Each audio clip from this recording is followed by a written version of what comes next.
जबकि you don't have any base there, but we bloody have a base in Hyderabad. We are born in Hyderabad. మేము పుట్టింది హైదరాబాద్ లో. హైదరాబాద్ నడి బొడ్డున పుట్టినటువంటి party Telugu Desam party. మేము ఇక్కడ ఉండకూడదట. ఆయన ఇవాళ కవిత మాట్లాడింది కదా, కవిత గురించే నేను మాట్లాడతా. I have to talk about this. ఏదైతే అదైంది, తెలంగాణ కోసం ప్రత్యేకంగా లేఖ ఇచ్చినటువంటి పార్టీ తెలుగుదేశం పార్టీ. అలాంటి పార్టీ మీద 24 గంటలు విషం జిమ్మి సస్తా ఉంటారు. అదే తెలంగాణ ఏర్పాటు చెయ్యొద్దు అని చెప్పి పార్లమెంట్ సాక్షిగా గొడవ చేసినటువంటి జగన్మోహన్ రెడ్డి మాత్రం వీళ్ళకి చాలా జిగిరి దోస్తు.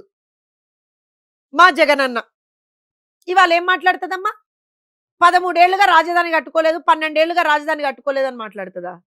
మీ దోస్తు. మీరు ఇళ్లలోకి పోయి ఏమంటారు అంటే రొయ్యలు చేపల బిర్యానీలు, ఈ బిర్యానీలు ఆ బిర్యానీలు తిన్నారు చూసిండ్రా? ఆ జగన్మోహన్ రెడ్డి చేయడం మూలానే అక్కడ 5 సంవత్సరాల పాటు ఒక విధ్వంసం జరిగింది. Thanks to you. వాళ్ళు ఇక్కడికి ఇవాళ ఎట్లా వస్తారు తెలంగాణకు అని అంటుంది కదా. మరి ఈమె బీఆర్ఎస్ పార్టీలో ఏమంటారు అని అంటే ఉన్నప్పుడే కదా. ఈవెన్ అంతెందుకు తెలంగాణ జాగృతిని భారత జాగృతి అని కూడా పెట్టుకుంది కదా ఆమె. తెలంగాణ రాష్ట్ర సమితిని భారత రాష్ట్ర సమితి చేసినప్పుడు అన్ని రాష్ట్రాలకి పోయి తిరిగింది కదా మరి ఆమెనే.